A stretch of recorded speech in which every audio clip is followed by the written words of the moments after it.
கணபதிராயன் அவனிரு காலை பிடித்திடுவோம். ஐங்கரனை அடிவணங்கி அருஞ்செயல்கள் துவங்குவோம்.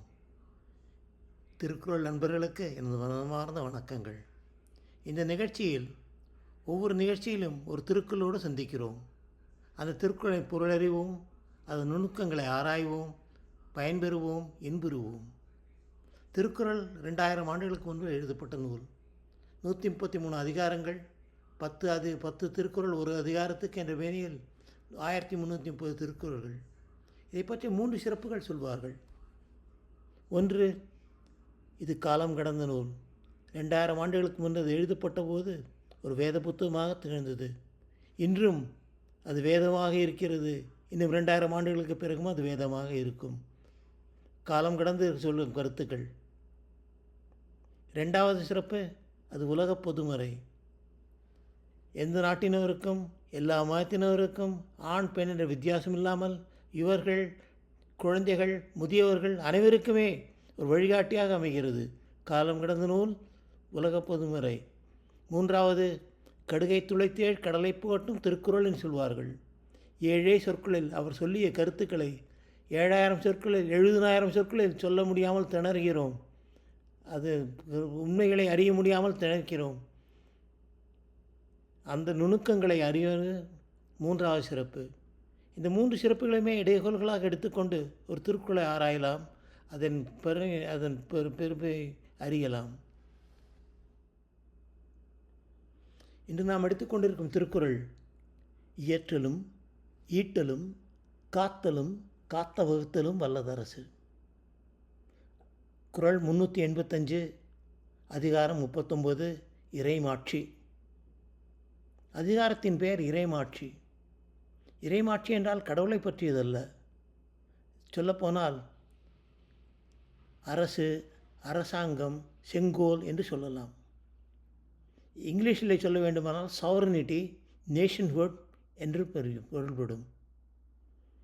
இந்த அதிகாரத்தில் உள்ள 10 திருக்குறளும் ஒவ்வொன்றும் ஏதேனும் ஒரு துறையில், ஒரு செக்டரில் ஒரு அரசாங்கம் என்ன செய்ய வேண்டும், என்ன செய்தால் நல்லது, என்னெல்லாம் செய்யக்கூடாது என்று பொருள்படும்.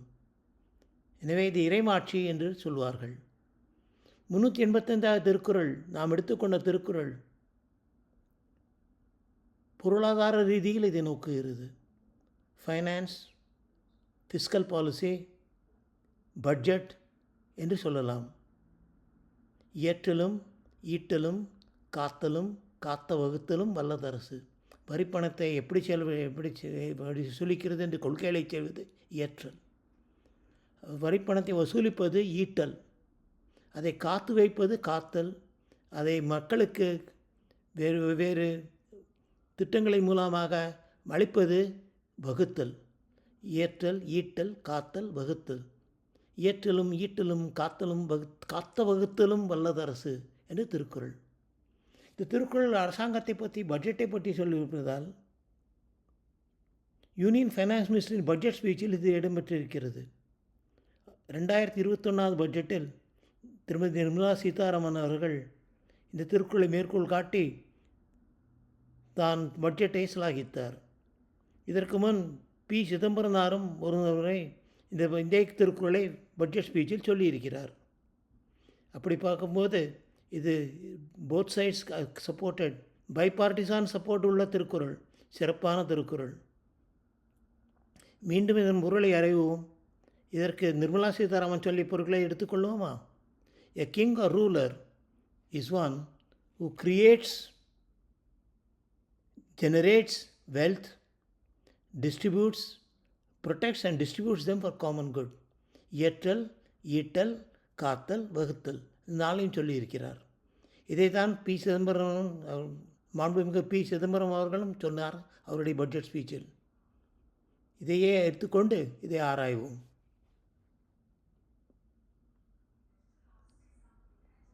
மீண்டும் ஒருமுறை இந்த திருக்குறளின் அர்த்தத்தை பார்ப்போமா? இயற்றலும் ஈட்டலும் காத்தலும் காத்த வகுத்தலும் வல்லதரசு. இயற்றல், எந்தெந்த சாமான்கள் மீது வரி போட வேண்டும், எவ்வளவு வரி போட வேண்டும் என்ற கொள்கைகளை திட்டமிடுவது இயற்றல், பாலிசி ஃபார்முலேஷன். ஈட்டல், அந்த வரிப்பணத்தை வசூலிப்பது, ரெவென்யூ ஜெனரேஷன்.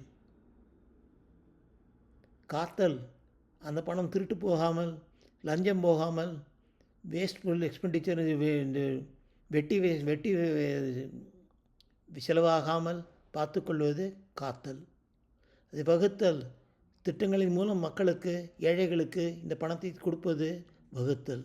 இது நான்குமே ஒரு அரசாங்கத்துக்கு தேவையானது. அரசாங்கத்துக்கு மட்டுமல்ல, எந்த நிறுவனத்துக்குமே இது பொருந்தும். தனியார் நிறுவனமாக இருக்கட்டும், அரசு நிறுவனமாக இருக்கட்டும், public sector, private sector, any organisation reach these 4 characteristics. இதில் புதுசாக என்ன இருக்கிறது? எல்லாருக்கும் தெரிந்தது தானே சொல்லியிருக்கிறார். சொல்லியிருப்பது நல்லது தான். ஆனால் உலக பொதுமுறை கடுகை துளைத்தே கடலை புகட்டும் திருக்குறள் என்றெல்லாம் சொன்னோமே, அதுவாக இருக்கிறதா இதில் என்று கேள்வி வருவது இயற்கை. இதற்கு நான் பதில் சொல்வதற்கு இந்த திருக்குறளுக்கு போட்டியாக இன்னொரு திருக்குறள் சொல்கிறேன், கேட்டுக்கொள்கிறீர்களா? இயற்றலும் ஈட்டலும் காத்தலும் வகுத்தலும் வல்லது அரசு. இயற்றல், ஈட்டல், காத்தல், வகுத்தல் வல்லது அரசு. முடிஞ்ச திருக்குறள். காத்த வகுத்தல்னு சொல்லுவானேன். வள்ளுவருக்கு காத்தல் என்ற ஒரு இந்த சொல்லை 2 தரம் சொல்ல வேண்டிய அவசியம் என்ன? சந்தேகம் வருவது இயற்கை. கொஞ்சம் அட்ஜஸ்ட் பண்ணிங்க சார், ஏதோ சொல்லிட்டாரு, 6 வேர்ட்லேயே வந்துடுது திருக்குறள், 7 வேர்டு வேணுங்கிறதுக்காக காத்தலை எக்ஸ்ட்ரா சொல்லிட்டார் சொல்ல முடியுமா? திருவள்ளுவர் மறந்து போயோ, மயங்கி போயோ, பயந்து போயோ திருக்குறளை ஏற்றவில்லை. ஒவ்வொரு சொல்லும், ஒவ்வொரு எழுத்தும் ஆணித்தரமாக பயந்துள்ளது. அதை அங்கே இங்கே மாற்ற முடியாது.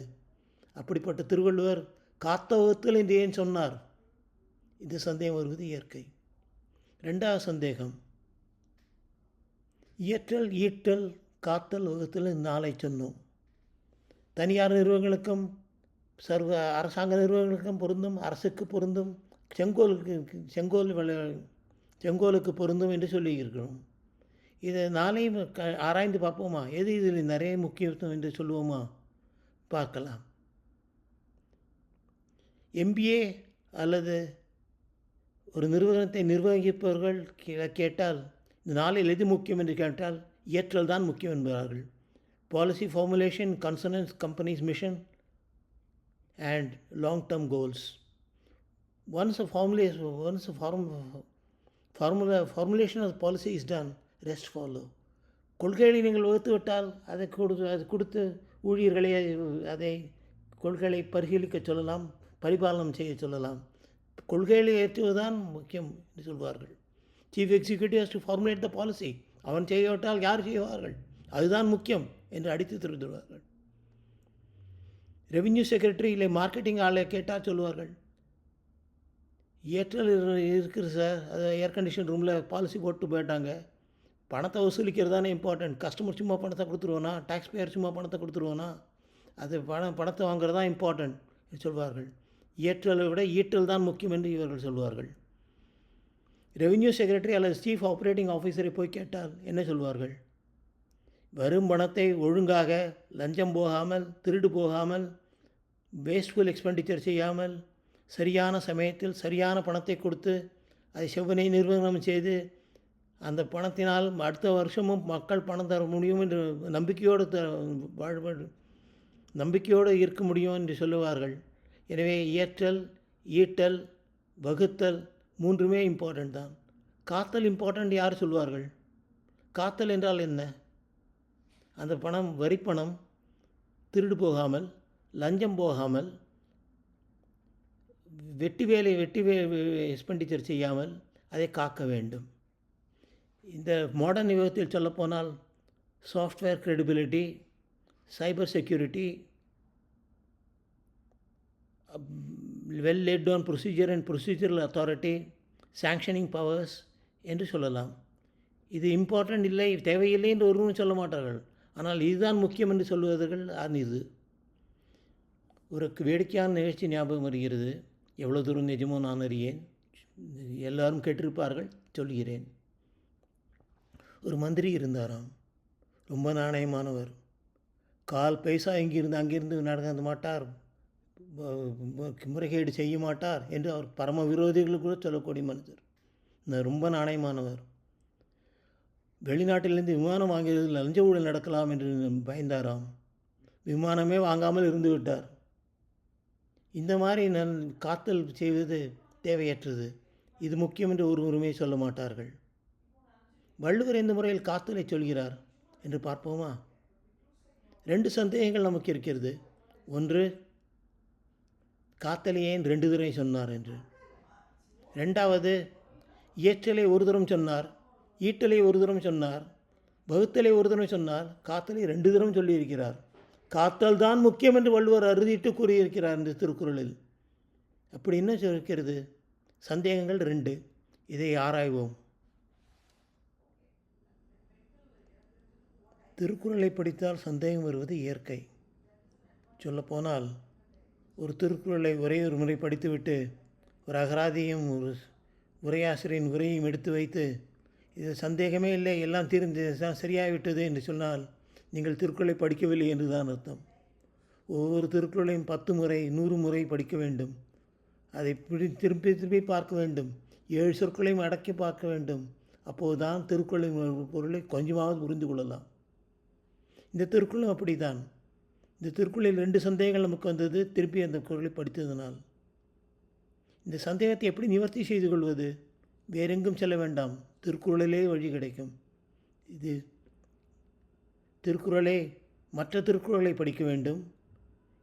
எந்தெந்த திருக்குறளில் இந்த சொல் காத்தல் என்று வருகிறதோ அதை படிக்க வேண்டும்.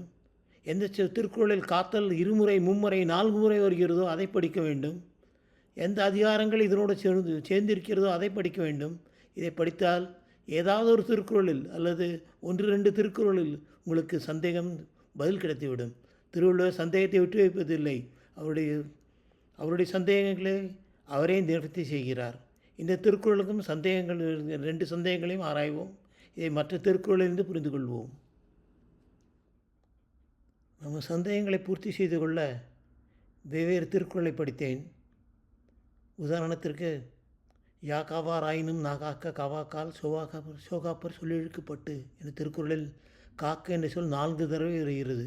ஆனால் இது இருப்பது அடக்க உடைமை 13வது அதிகாரம் 127வது திருக்குறள். அதேபோல் உறந்தெனும் தொட்டியான் உறைந்தும் காப்பான் வரந்தெனும் வைப்பிற்கோர் வித்து என்ற திருக்குறள் நீத்தார் பெருமையில் இருக்கிறது. நீத்தார் பெருமையும் நிர்வாகமும் ஒன்றுக்கொன்று சம்பந்தப்பட்டதல்ல. எனக்கு விடை கிடைத்தது 6ஆம் அதிகாரம் வாழ்க்கை துணை நலம். அதில் 56வது திருக்குறள், தற்காத்து தற்கொண்டார் பேணி தகைசான்ற சொற்காத்து சோர்விலாள் பெண். இந்த திருக்குறளை ஆராய்வோம். முதலில் 6ஆம் அதிகாரம் வாழ்க்கை துணை நலம். வாழ்க்கை துணை நலம் என்று சொல்வது மனைமாட்சி என்று சொல்லலாம். அந்த திருக்குறள் அதிகாரத்திலே 54வது திருக்குறள், மனைமாட்சி இல்லாள் கண் இல்லாயின் இல்வாழ்க்கை இணைமாட்சித்து ஆயினும் எல் என்று சொல்கிறார்கள். இறைமாட்சியை பற்றி நாம் அறிவதற்கு மனைமாட்சியை படிப்பது முக்கியம். வீடுகள் சரியாக இருந்தால் நாடு சரியாக இருக்கும். நாடு சரியாக இல்லாவிட்டால் வீடுகள் சரியாக இருப்பது கஷ்டம். நாட்டு போர் முறையில் இருந்தால் அல்லது பொருளாதாரம் மிக சீர்கேடான நிலை இருந்தால் வீடுகளெல்லாம் சிரமப்படும். அதே சமயம் வீடுகளெல்லாம் சரியாக இருந்தால், வீட்டிலே பணம் இருந்தால், ஒவ்வொரு வீட்டிலையுமே பணம் இருந்தால் நாடு சரியாக இருக்கும். வீடும் நாடும் ஒன்றுக்கொன்று பிணைப்பட்டது. எனவே இந்த திருக்குறளை ஆராயலாம். இதில் 3 தடவை காத்தல் என்று சொல் வருகிறது. ஒரு பெண்ணை பற்றி சொல்கிறார் திருவள்ளுவர். தற்காத்து தன்னை காத்து கொண்டு, தற்கொண்டார் பேணி தன் கணவனையும் சூழ இருக்கும் மற்றவர்களையும் பேணி, தகைசான்ற சொற்காத்து புகழை சொன்ன சொல்லை காப்பாற்று, தற்காந்த தகைசான்ற சொற்காத்து சோர்விலாள் பெண். இப்படியும் சொல்லிவிட்டு வீட்டிலே அக்காடா என்று உட்கார முடியாது. இதை விட அடுத்ததை நன்றாக செய்ய வேண்டும். சொர்விலாள் உழைக்கிறாள் பெண் என்று திருக்குறள். இந்த திருக்குறளை எடுத்து பார்ப்போமா? இதில் 3 தரம் காத்தல் வருகிறது. தற்காத்து, தற்கொண்டார் பேணி, பேணி என்பதும் காத்தல் போன்றது. 3வது தகைசான்ற சொற்காத்து. இந்த 3மே எந்த வழியில் காத்தல் என்று ஆராய்வோமா? தற்காத்து என்றால் பெண் தன்னை காத்து கொண்டிருக்கிறாள். காத்துக்கொள்கிறார் என்றால் மோலஸ்டேஷனை அட்டாக் பண்ணி நெய்பர்ஸ் அட்டாக் பண்ணுவாங்க, அதை காவத்து அர்த்தம் இல்லை. வளர்கிறாள், செவ்வனே படிக்கிறாள், ஆற்றலை வளர்த்து கொள்கிறாள். ஒவ்வொரு காரியத்தையும் நேற்று செய்ததை விட இன்று நன்றாக செய்கிறாள், இன்று செய்வதை விட நாளை இதை விட நன்றாக செய்வாள் என்பது வளர்ப்பது. அதுதான் காத்து. பெண் தன்னை காத்து கொள்கிறாள், வீட்டிலே பூட்டி வைத்துக் கொள்கிறாள் என்று அர்த்தமில்லை. செவ்வனே வளர்கிறாள். அதேபோல் தற்கொண்டார் பேணி தன் கணவனையும் சுற்றியிருக்கும் மற்றவர்களையும் வளரச் செய்கிறாள். தான் வளர்கிறாள், மற்றவர்களை வளரச் செய்கிறாள். அவர்களுக்கு அமைப்புகளை அமைத்து கொடுத்து அவர்கள் என்ன செய்ய வேண்டும் ஃபைனல் டிசிஷனை அவர்களுக்கே விட்டுவிட வேண்டும். ஆனால் அதுக்கு வேண்டிய எக்கோசிஸ்டமை தயார் செய்வது காத்தல். மூன்றாவது காத்தல் பெட்டியும் பேழையும் கொண்டு சாவையும் பூட்டையும் கொண்டு பத்திரப்படுத்துவதுமே அந்த மாதிரி காத்தல். சொல் தவறாமல், குடும்பத்தின் புகழை அழியாமல், எல்லோரும் யாரை கேட்டாலும் இந்த குடும்பம் மிக நல்ல குடும்பம், இவர்கள் ரொம்ப நல்லவர்கள் என்று சொல்லும்படியான ஒரு காத்தல் சான்ற சொற்காத்தல். எனவே ஒரு காத்தல் என்பது 3 வகைப்பட்டது. ஒன்று காத்தல் வளர்வது. ஒரு பையன் தாய் தந்தையர் மக்களை வளர்க்கிறார்கள் என்றால் மக்களை பூட்டி வைக்கிறார்கள் என்று அர்த்தமில்லை. அவர்களை பள்ளிக்கு அனுப்பி, விளையாட்டுக்கு அனுப்பி, செவனே சான்றோராக வளர்க்கிறார்கள். குட்டி பையன் வளர்ந்து சான்றோராகிறான். அதுதான் காப்பது. அதே மாதிரி அந்த பெண் தன்னைத்தானே வளர்த்து கொள்கிறாள். தகைசான்ற சொற்காத்து என்பது பெட்டியும் பேழையும் கொண்டு பத்திரப்படுத்தி வைப்பது. ஒரு நாட்டின் எல்லை இன்று இருப்பது போல் தான் நாளை இருக்கும். அதை விரிவுபடுத்தக்கூடாது, அதை விட்டு கொடுக்கவும் கூடாது. ஆனால் மக்கள் நேற்று இருப்பது போல் இன்று இருப்பதில்லை. இன்றை விட நாளை நன்றாக இருக்க வேண்டும். காத்தல், காத்த விடல், பேணுதல், பெட்டியும் பேழையும் வைத்து காத்தல், இந்த 3 காத்தல்களை சொல்கிறார். அரசாங்கத்துக்கு இது எப்படி வருகிறது பார்ப்போமா? பாலிசி ஃபார்முலேஷனுக்கு முதலில் காத்தல் செய்ய வேண்டும். ஒரு அரசாங்கம் எந்தெந்த காத்தலை யாருக்கு செய்ய வேண்டும் என முடிவு கட்ட வேண்டும். ஒரு காலத்தில் நமது கண்ட்ரியில் சைக்கிளை கூட கவர்மெண்ட் செய்தது. இந்துஸ்தான் சைக்கிள்ஸ் என்ற நிறுவனம் இருந்தது. இன்று செமிகண்டக்டரில் கூட கவர்மெண்ட்டே இண்டஸ்ட்ரி ஆரம்பிக்கவில்லை, முதலீடு செய்யவில்லை, ப்ரைவேட் செக்டருக்கு கொடுக்கிறது, அதை வளர விடுகிறது. அதற்கான எக்கோசிஸ்டம் என்விரான்மெண்ட் தயார் செய்கிறது. இந்த பேணுதல் என்ற அடிப்படையில் நடக்கிறது. ஆனால் எல்லைகளை காப்பது, அதற்கு இராணுவத்தை செலவு செய்வது, அதுக்கு ஆயுதங்களை வாங்குவது, இதெல்லாம் பிரைவேட் செக்டர் கூட முடியாது, கவர்மெண்ட் செய்ய வேண்டும். எனவே கவர்மெண்ட் செய்ய வேண்டியது மூன்று விஷயங்கள். ஒன்று, எதையெல்லாம் காப்ப வேண்டும். நேற்று போல் இன்று இருக்க வேண்டும், இன்று போல் நாளை இருக்க வேண்டும் என்ற காத்தல். நேற்றை விட இன்று நிறைய இருக்க வேண்டும், இன்று விட நாளை இருக்க வேண்டும், அதை நானே செய்ய வேண்டும் என்ற காத்தல். நேற்றை விட இன்று நன்றாக இருக்க வேண்டும், இன்றை விட நாளை நன்றாக இருக்க வேண்டும். ஆனால் அதற்கு நான் போக வேண்டாம், மக்களை செய்ய விட வேண்டும், அதற்கு மக்களுக்கு வேண்டிய சௌகரியங்களை செய்து கொடுக்க வேண்டும் என்ற காத்தல். இந்த 3 வகையான காத்தல்களையும் வருஷத்துக்கு வருஷம் மாறுபடும். இந்த காத்தலை எந்தெந்த காத்தல் எந்தெந்த விதத்தில் செய்வது என்பதை நினைவுபடுத்துவது தான் முதல் செருவு. இந்த காத்தலை அறிந்து கொண்டால் இந்த காத்தலுக்கு ஏற்ற மாதிரி ஏற்றல், ஈட்டல், காத்த வகுத்தல் என்று சொல்கிறார் வள்ளுவர். ஆக வள்ளுவர் சொல்வது, முதலிலே ஒரு அரசு எதையெல்லாம் காக்க வேண்டும், எந்தெந்த துறைகளில் காப்பல் வேண்டும், எந்த மாதிரியான காத்தல் செய்ய வேண்டும், அதற்கு எவ்வளவு பணமாகும், மற்ற சாதனங்கள் சேவை என்று முடிவு செய்ய வேண்டும். அதற்கு தகுந்தாற்போல் இயற்றல், கொள்கைகளை நிர்வகணம் செய்தல். அதற்கு தகுந்தாற்போல் ஈட்டல், பணம் வசூலிப்பது. அதற்கு தகுந்தாற்போல் வகுத்தல். ஆக காத்த வகுத்தல் தான் அடிப்படை. எதை காக்க வேண்டும், எவ்வளவு பணம் தேவை என்று முடிவு செய்வது முதல். அதற்கு தகுந்தாற்போல் மற்ற செயல்கள் செய்ய வேண்டும் என்று வள்ளுவர் கூறியிருக்கிறார். இத்தனை தெளிவு கொண்டு மீண்டும் அந்த திருக்குறளை ஒரு தினம் படித்து பார்ப்போமா? இயற்றலும், ஈட்டலும், காத்தலும், காத்த வகுத்தல். முதலில் காத்த வகுத்தல், அதுக்கு தகுந்தாற்போல் இயற்றல், ஈட்டல், வகுத்தல். வல்லதரசு இதை செய்தால் அரசாங்கம் நல்ல அரசாங்கம் என்று சொல்லப்படும் என்று சொல்கிறார். 2000 வருடங்களுக்கு முன்னே இன்றையும் பொருந்தும்படியான விஷயங்களில் இன்றும் பொருந்தும்படியாக 2000 வருடங்களுக்கு முன்னாலே கூறியிருக்கிறார். இன்னும் 2000 வருடங்களுக்கு பிறகும் அது நிற்கும். காலம் கடந்த நூல் சொல்வது விளையாட்டுக்கல்ல, நிஜமாகவே இந்த இந்த திருக்குறள் காலம் கடந்து 2000 வருடங்களுக்கு முன்றும் இன்றும் இன்னும் 2000 வருடங்களுக்கும் தாங்க போகும் என்று நினைக்கிறோம். நிஜமாகவே காலம் கடந்த நூல் என்று சொல்கலாம். இத்தனை தெளிவும் கொண்டு இந்த திருக்குறளை படிக்கும்போது உடல் புல்லரிக்கிறது. ஓதுவதற்கு எளிதாய் உணர்வதற்கு அரிதாகி வேத மெழுப்பொருளாய் மிக விளங்கும் திருக்குறள் என்று சொல்லி சொல்லி மனம் இன்புறுகிறது. பயன்பெறுவோம், திருக்குறள் வழி நடப்போம். இத்துடன் இந்த நிகழ்ச்சி முடிகிறது. அடுத்த நிகழ்ச்சியில் மீண்டும் ஒரு திருக்குறளோடு சந்திப்போம். கீழே 3 திருக்குறளை சொல்கிறேன். அதில் ஏதாவது ஒரு திருக்குறளை எடுத்துக்கொள்வேன். உங்கள் ஒப்பீனியனும் அதற்கு ஈடுபடும் என்று நம்புகிறேன். மருந்தின வேண்டவா யாக்கைக்கு அருந்தியது அருந்தது போற்றுவினேன். 2ஆம் திருக்குறள், தெய்வம் தொழால் கொழுந்தினை தொழுதிடுவாள் பெய்யென பெய்யும் மழை. 3வது திருக்குறள், எப்பொருள் யார்வாராய் கேட்பினும் அப்பொருள் மெய்ப்பொருள் காண்பதறிவு. இந்த 3 திருக்குறளை ஏதேனும் ஒரு திருக்குறளுடன் சந்திப்போம். அடுத்த வரை வணக்கம்.